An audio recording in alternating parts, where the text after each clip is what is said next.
It's because it has become a survival mechanism for you. Your mind, your intellect is your safe space.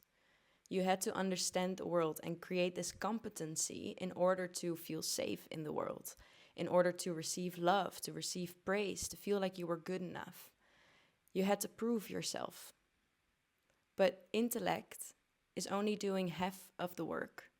If right now you are in a place where you are very self-aware, you know everything that's going on, you know the patterns, you've maybe even done therapy, but still you are going through the same cycle, still you notice within your body that there's resistance for this new chapter, and you just think to yourself, why am I still moving through this? What is going on? What is wrong with me? Because at this point, the only thing that's the consistent thing is me. I've tried everything. What's happening is that you are not allowing yourself to go into your body and work with your nervous system. You are intellectualizing everything. And I've been there. I am there a lot of the times. For me, my mind is also my safe space, my intellect. I thought if I just understand the world and people on a deep enough level, that then I'd be safe. If there's something that I don't understand, that's where things become scary for me. So I just go into this understanding and narrating everything that I feel in my body, making these stories about it. Not necessarily like a negative or a positive story, but just narrating what I'm feeling and what's going on.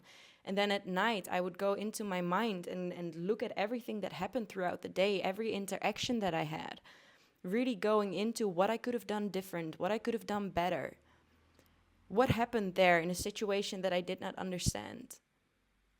My mind would go crazy. And it's all because that was my sense of safety. But if you want to be free, if you want to be embodied in your soul, if you want to be fully alive as yourself and feel safe to be you, you're gonna have to move into your body. You're gonna have to create that nervous system safety and capacity to hold the feelings and emotions without the energy moving up to your mind. And this also has to do with your chakra system, with your energy system. Because if you don't feel safe in this world, in yourself, and you bring your energy up to the mind, what is happening is that you are literally closing off your root chakra, your root energy, and you are pushing the energy up to your mind, which is creating this pressure in your mind. Some people even get crazy headaches or migraines because of this, because all of the energy is just here. And that's where it goes into overthinking. You are not allowing the energy to flow also through the sense of safety, through your root chakra, allowing yourself to be in your body. Probably your energy is somewhere up here.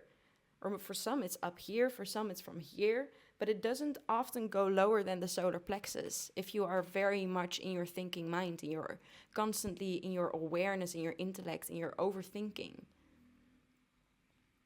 And you can feel that within your own body if that's true. Where do you feel the tightness in your body? The mind is a very, very useful tool, and understanding everything can be extremely fun as well. To really just go into it. It's a sense of curiosity for me as well. But we are not here to understand it all. Our human brain can never understand it all. That's why there's an all-knowing spirit, energy, intelligence, however you want to call it. We are not here to understand it. We are here to experience it, to live it. And the only way how we can actually live it and experience it is by being in our body. How often have you gone on a trip or did something for yourself where you weren't able to fully enjoy it because you were up in your mind, you weren't in your body? And not even necessarily negative forms of overthinking, but you were just in your mind. You weren't present in this moment in your body. How many moments of pleasure and joy and aliveness and actually living life have you missed out on? If you are very much in your mind and the energy goes up, that often shows that you can also be very, very present. It's all the polar opposites of one another. So if this is on a very intense level, that means that you can also be very grounded, very present, very alive. But you're gonna have to make that journey into your body. And you have to build that nervous system capacity in order to move with the ups and downs with life without stepping out of your body and going into your mind. That's where the aliveness lives. That's where the freedom lives. When you can become the eye of the storm, everything around it is swirling around. The beauty, the negative, the good, everything is going on there. But you remain steady. You are just in awe and appreciation, in presence. That's where you become alive. That's where you are connected to your soul. And when thoughts come through, that's just one of the things that are in that tornado, and you are the eye of the storm. And you can observe it and you can listen from it, because the mind, the intellect is needed. It's very, very useful, but it's an overdrive because it's from survival.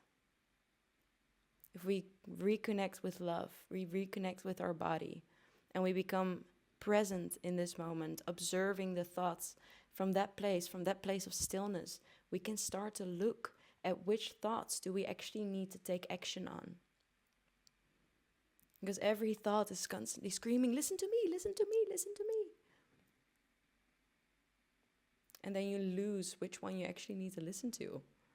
Which one is actually your true voice through all of it? You don't know. That's because the voice from you comes from your body, from your heart, from your gut, from your soul. Your mind is here to move in the physical realm and to understand all of that. It's your human. But there's also a deeper presence within you that can observe it, that is just awareness, that can sit in this eye of the storm, in this stillness, in awe, in appreciation, in a full aliveness and freedom. And from there it can pick and choose, which one do I want to take action on? Which one is needed to take action on from this place of love? And that's where you become unfuckwithable. Because goddamn, I have reached that state multiple times in my life. And wow, it's such a good state to be in. Oh my goodness. And it's still something that I can be more embodied in. I don't think I will ever find my limit in how embodied I can be in that experience. But the moments that it's just overflowing is so delicious. It's amazing. And once you feel it, there's no going back, because you know what is possible. So you're gonna try and get there time after time after time. And then the beautiful journey starts. So I really want to invite you to take a moment today to become present with your body. What are the sensations that are moving through your body? What are you feeling? Just become aware without judging it. Become the eye of the storm, just awareness.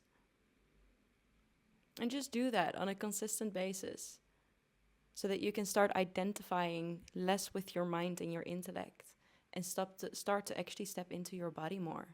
Because your body also holds such intelligence. It's just a different way that it communicates with you. Your body communicates through certain contractions or stagnations or pains in your body. The mind communicates with you through thought. But the body holds such intelligence. There's literally billions of years of data in every cell of your body. It holds a crazy intelligence. It knew how to create this functioning body. It has a greater intelligence than me, because I would never be able to do that. I don't know how to make a human body that's functioning. But every cell in my body did. And when you look outside in nature, there's such an intelligence that is in every single thing. It's in every single cell of our body. So what if, just for a moment, you stop worshipping the intelligence of your mind and you go into your body? Get curious about the intelligence that lives there. What are those contractions? What are those points of pain? What are you trying to tell me? And sit with it. Meditate on it. And trust what comes through. This will allow you to actually build a connection with your body, to become more present with it. And maybe there are emotions that are coming up. Release those. Create space in your nervous system. This is also what I guide my clients through, because it's so important to step into your body. Because if you live up in your mind, in your intellect, in that awareness stage, without actually moving it into your body, you will never be able to fully receive life. You will never be able to actually feel that love and that joy and that pleasure of existing. Simply being here, simply being alive, feeling completely free, because all of those experiences are a felt experience in the body. It's not just the mind, it's not the thought, it's felt. So if you are not in your body, you cannot feel it. So we need to make that journey back. And if we start to push away negative feelings in our body because we do not have the capacity for it, and therefore we go up to our minds, or even when a good experience, a pleasurable feeling is overwhelming and therefore we go up to our minds, we need to build that capacity. That's where the aliveness lives. So if you want any support in that, really guide yourself back into your body, expanding your nervous system and your capacity to hold life, to receive life, so that you can be completely alive and in joy and in bliss and in pleasure, even in the darkness. Not always, sometimes darkness is just darkness. But if you want that, if you desire that, if your soul is yearning for it, take that step. Because this living in your mind is only numbing you out. It is costing you beautiful moments that you cannot get back. It's costing you your aliveness.